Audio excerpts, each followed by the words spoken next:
여러분 안녕하세요. 윈도우 11을 제대로 이용하는 100가지 활용법. 이번 시간은 윈도우 11의 인공지능 챗봇인 코파일럿에 대해 알아보겠습니다. 코파일럿 기능은 바탕화면 하단 작업 표시줄에 코파일럿 아이콘이 보이는데요. 이 아이콘의 위치는 뒤쪽에 있을 수도 있고 앞쪽에 있을 수도 있습니다. 아이콘 위치는 클릭 드래그해서 원하는 위치에 옮겨 놓을 수 있죠. 원래는 제일 우측에 알림 버튼 옆에 붙어 있었는데요. 윈도우가 업데이트 되면서 작업 표시줄 중앙으로 옮겨졌죠. 코파일럿 실행합니다. 그러면 코파일럿 대화창이 나오게 되죠. 이 코파일럿은 마이크로소프트에서 제공하는 인공지능 챗봇인데요. 웹에서 검색하는 내용들을 챗봇에게 질문하는 형식으로 이용할 수 있는 편리한 기능이 되겠습니다. 우선 인공지능 챗봇과 대화하기 앞서서 대화 스타일부터 지정을 하셔야 되겠습니다. 대화 스타일 우측에 버튼을 누르시면 창의적인, 균형 있는, 정밀한 세 가지를 이용을 할 수 있는데요. 일반적인 검색에는 균형 있는을 이용하시면 되겠고요. 정밀한의 경우에는 좀 더 디테일한 내용을 정확하게 알고자 할 때는 정밀한을 이용하시고요. 결과물을 새로 생성해야 할 경우에는 이 창의적인을 이용하시면 되겠습니다. 예를 들면 이야기를 만든다든지 문장을 써달라고 한다든지 이미지를 생성을 해달라고 한다든지 할 경우에는 창의적인을 이용하는 거죠. 균형 있는으로 기본적인 검색을 해볼까요?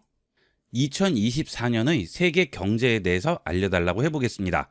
제출 버튼 누릅니다. 자, 그러면 답변을 생성을 하고 있죠. 2024년 세계 경제에 대한 전망을 알려주고 있죠. 국제통화기금의 세계 경제 성장률과 2025년의 상승률을 전망하고 있다고 하고요. 대외경제정책연구원의 내용도 보여주고 있습니다. 그리고 이 정보의 출처도 아래쪽에 나오고 있죠. 자, 그 다음 이 내용을 이 스피커 버튼을 눌러서 들어볼 수도 있습니다. 2024년 세계 경제에 대한 전망을 알려드리겠습니다. 여러 기관들이 자, 이렇게 음성으로 들어볼 수도 있겠죠. 자, 이렇게 질문과 답변을 할 수 있고요. 자, 그 다음은 좀 더 자세한 내용을 질문을 해보도록 하겠습니다. 자, 그런데 지금 설정된 것은 균형 있는 정보로 설정이 되어 있죠. 자, 새로운 대화를 시작할 경우에는 좌측 상단에 있는 새로 고침 버튼을 누르시고 대화 스타일을 다시 변경을 해주시면 되겠습니다. 이번에는 창의적인으로 선택해 보도록 할게요. 음식 소개 블로그의 인사말을 써달라고 해보겠습니다. 자, 그러면 대화 스타일이 크리에이티브로 돼 있죠? 안녕하세요. 맛있는 음식과 함께 행복한 순간들을 공유하는 블로그에 오신 것을 환영합니다. 자, 이런 식으로 인공지능 챗봇이 내가 원하는 문장을 써주게 됩니다. 자, 그리고 이런 텍스트들은 하단에 있는 복사 버튼을 눌러서 복사해서 다른 곳에 붙여서 이용을 할 수도 있겠죠. 자, 그 다음 이번에는 이미지를 생성을 해보도록 하겠습니다. 다시 새로 고침 버튼 누르고요. 대화 스타일을 누르시고 창의적인으로 바꿔주셔야 되겠죠. 자, 그 다음 채팅창에 원하는 스타일의 그림을 텍스트로 설명을 해주시면 되겠습니다. 여름의 숲길을 걸어가는 가족의 뒷모습을 그려달라고 해보겠습니다. 자, 그러면 이런 식으로 그림을 생성하고 있죠. 이 경우에는 약간의 시간이 걸리게 됩니다. 자, 이렇게 제가 텍스트로 말한 이미지를 생성을 해줬네요. 자, 이미지를 클릭을 해보겠습니다. 자, 그러면 그 이미지가 좀 더 확대돼서 나오게 되고요. 마이크로소프트에서 운영하는 코파일럿의 디자이너 사이트로 옮겨지게 됩니다. 자, 이미지가 좀 더 크게 나오게 되고요. 여기서 다운로드 하셔도 되고 공유할 수도 있습니다. 자, 그 다음 여기서 우측이나 좌측의 화살표로 다음 그림도 찾아볼 수가 있겠죠. 자, 그 다음 이렇게 생성된 이미지는 컨텐츠 자격 증명이라는 것을 통해서 저작권 문제 없이 이용할 수가 있겠습니다. 그 다음 코파일럿 챗봇을 이용을 해서 대화한 내용들은 좌측에 전부 보이게 되죠.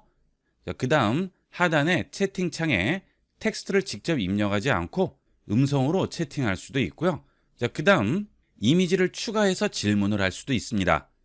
이 이미지를 추가한 다음 장소가 어디인지 물어보도록 하겠습니다. 이미지를 클릭 드래그해서 채팅창에 놓습니다. 그러면 이미지가 업로드 되고요. 여기가 어디인지 물어보도록 할게요. 자, 여기가 어디인지 질문을 했습니다. 자, 그러면 이 이미지가 어떤 장소를 찍었는지 알려주죠.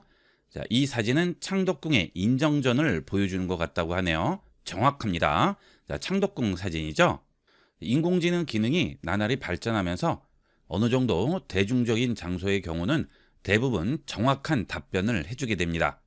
이런 식으로 코파일럿을 이용하게 되면 각종 인터넷 검색이라든지 이미지 생성, 그 외에도 이미지에서 궁금한 부분이라든지 이런 것들을 간편하게 알아볼 수 있고 정확한 답변을 해주게 됩니다. 그 다음 또 하나의 장점은 전부 무료라는 것이죠. 대부분 인공지능 기능을 이용하기 위해서는 일정 금액을 지불을 해야만 이용할 수 있는데 윈도우 사용자는 전부 무료로 사용할 수 있다는 최고의 장점이 있습니다. 자, 이 인공지능 기능 코파일럿 많이 활용해 보도록 하세요. 윈도우 11을 제대로 이용하는 100가지 활용법. 이번 시간은 윈도우 11의 백업과 복구에 대해 알아보겠습니다. 컴퓨터를 이용하시다 보면 혹시 모를 상황에 대비해서 백업을 해놓게 되면 좀 더 안전하게 이용을 할 수가 있죠. 윈도우 11은 기본적으로 백업 기능을 제공을 합니다. 우선 윈도우 시작 버튼 누르시고 검색창에 복원 지점이라고 칩니다. 그러면 복원 지점 만들기 기능을 실행할 수 있습니다. 복원 지점 만들기 선택합니다.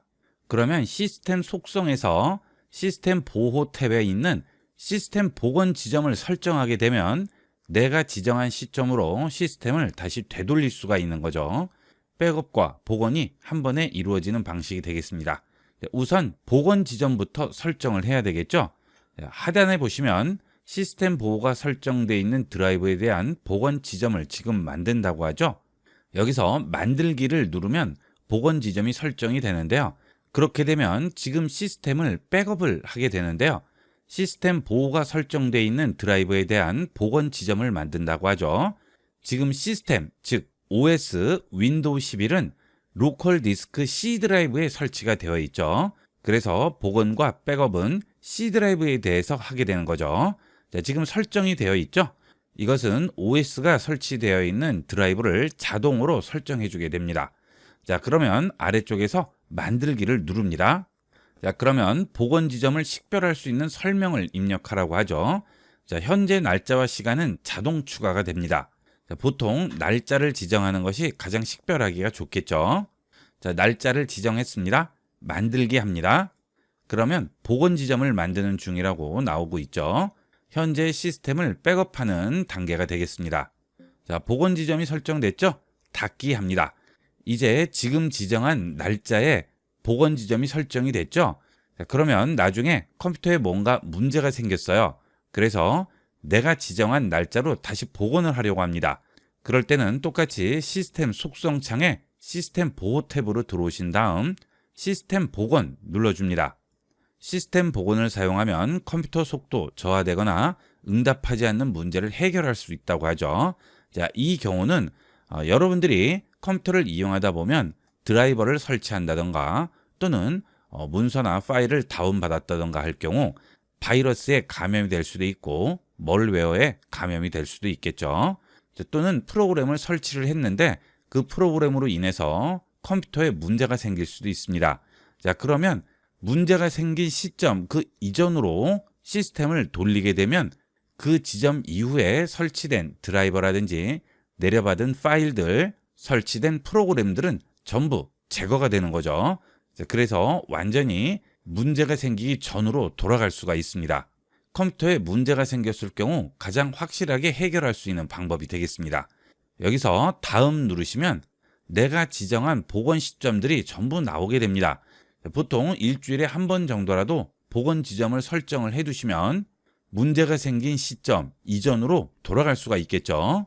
하드디스크 공간에 여유가 있으시다면 복원 시점을 자주 만드시면 컴퓨터를 좀 더 안전하게 이용을 할 수가 있겠죠.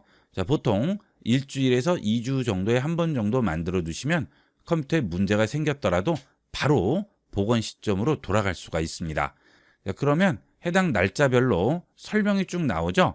자, 이 설명으로 원하는 지점으로 돌아갈 수가 있습니다. 자, 그 다음 누르시면 해당 복원 지점으로 돌아가게 되겠죠. 자, 예를 들면 저는 지금 26일에 윈도우스를 업데이트 했는데요. 만약 업데이트한 이후에 문제가 생겼어요. 그러면 26일 이전으로 돌아가시면 문제 없이 원래대로 컴퓨터를 복원할 수가 있죠. 자, 그런데 저 같은 경우 지금 26일 이전에 복원 시점이 지정이 되어 있지 않죠. 이렇게 되면 그 시점으로 돌아갈 수는 없습니다. 미리 여러분들이 복원 시점을 지정을 해 놓으셔야지만 해당 시점으로 돌아갈 수가 있는 거죠. 이렇게 설정을 해 두시면 갑작스러운 컴퓨터 문제로 인해서 스트레스 받는 것에서 벗어날 수가 있습니다. 자주는 아니더라도 한 달에 한 번 정도는 복원 시점을 지정을 해두고 이용하도록 하세요. 윈도우 11을 제대로 이용하는 100가지 활용법. 이번 시간은 윈도우 11을 초기화하는 방법을 알아보겠습니다. 컴퓨터를 이용하시다 보면 시스템에 문제가 생기는 경우가 있죠. 그런 경우 윈도우 자체를 다시 설치하시는 분들이 계시죠. 그런 복잡한 과정 필요 없이 개인 파일은 유지한 상태로 초기화를 하거나 또는 완전하게 앱과 설정 전체를 초기화하는 방법에 대해서 알아보겠습니다. 윈도우 시작 버튼 누르시고 설정으로 들어갑니다.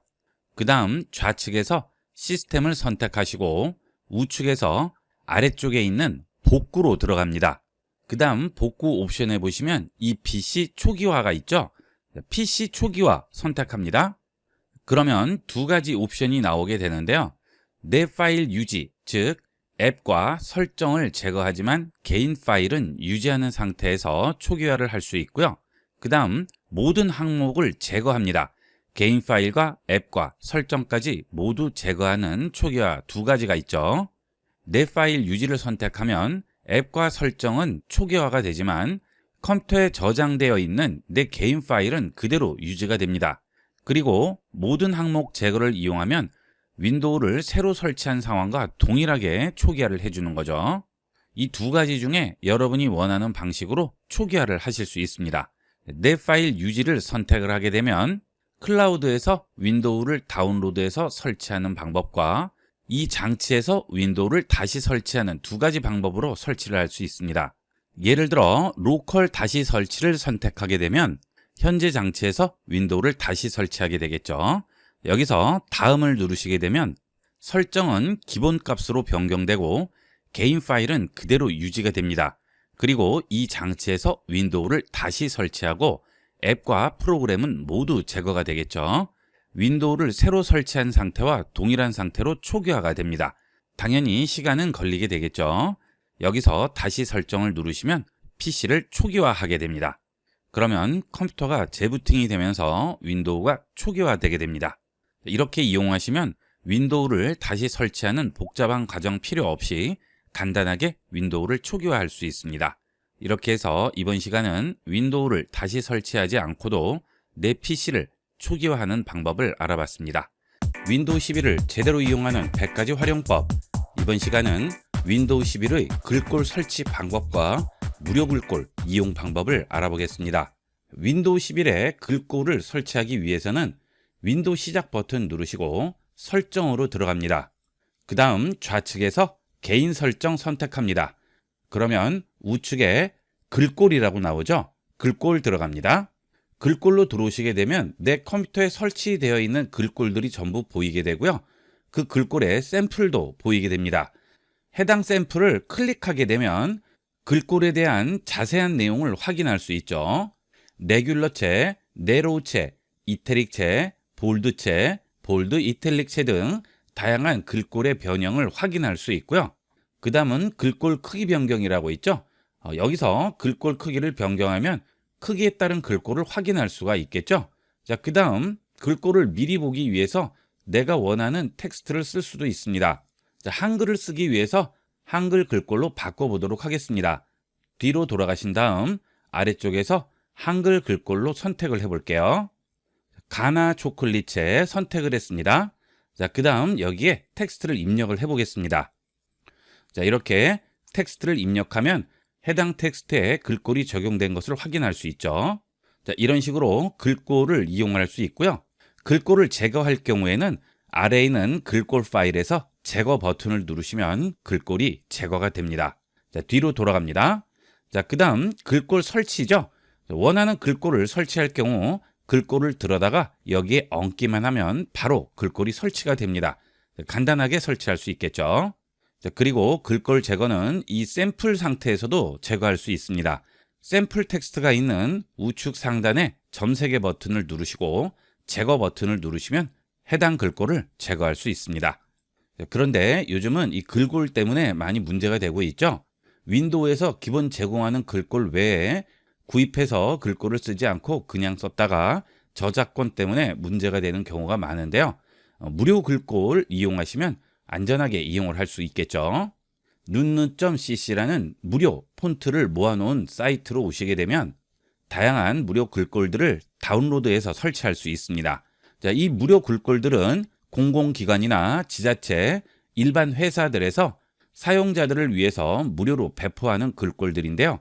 한글과 컴퓨터에 말랑말랑채로 들어가 보겠습니다. 그러면 기본적인 글꼴 정보를 볼 수 있는데요. 아래쪽으로 내려오시게 되면 라이센스가 있죠. 자, 여기에서 개인 및 기업 사용자를 포함한 모든 사용자에게 무료로 제공한다고 하죠. 인쇄물, 광고물, 온라인 등 상업적 목적으로 사용할 수 있다고 하죠. 자, 이런 라이센스를 확인하시고 이용하시면 비용 지불하고 이용하지 않으셔도 무료 글꼴만으로 얼마든지 작업들을 할 수 있겠죠. 저작권에 문제가 없는 무료 글꼴들을 많이 이용하도록 하세요. 이렇게 해서 이번 시간은 글꼴을 설치하는 방법과 무료 글꼴을 이용하는 방법에 대해서 알아봤습니다. 이번 시간은 여기까지 하도록 하겠습니다. 감사합니다. 컴퓨터 기초 및 스마트폰 사용법, 엑셀, 프레젠테이션, 한글 문서 작성, 오피스, 포토샵 디자인, 코딩, 프로그래밍 자격증 등을 좀 더 체계적으로 배우시기를 원하시는 분들은 영상 하단에 쇼핑몰 버튼을 클릭하시게 되면 다양한 종류의 강의 목록을 확인할 수 있고 자세히 보기 버튼을 누르시고 좀 더 자세한 강의 내용들을 살펴볼 수 있습니다. 쇼핑몰에서 강의를 주문하시게 되면 주문하신 강의 과정 전체를 이메일로 보내드립니다. 예를 들어 포토샵 2024 초보자도 쉽게 배우는 실무의 완전 활용 강좌의 경우 해당 강좌를 선택하시게 되면 과정별 핵심 주제에 대한 설명과 자막이 포함된 실제 강의 스크린샷을 자세히 살펴볼 수가 있습니다. 본 쇼핑몰에서 판매하는 강좌는 과정 전체를 보내드리기 때문에 언제든지 원하실 때 여러분 컴퓨터나 스마트폰에서 바로 열어서 공부하실 수 있습니다. 많은 이용 부탁드립니다. 감사합니다. 본 영상을 시청해주신 모든 분께 감사드립니다. 좀 더 체계적으로 컴퓨터 및 모바일 기기 사용법을 배우려면 www.ib96.com, ib컴퓨터교육.com을 추천드립니다. 그리고 저희 채널에 구독과 멤버십 회원으로 가입해주시면 좀 더 좋은 컨텐츠로 보답하겠습니다. 감사합니다.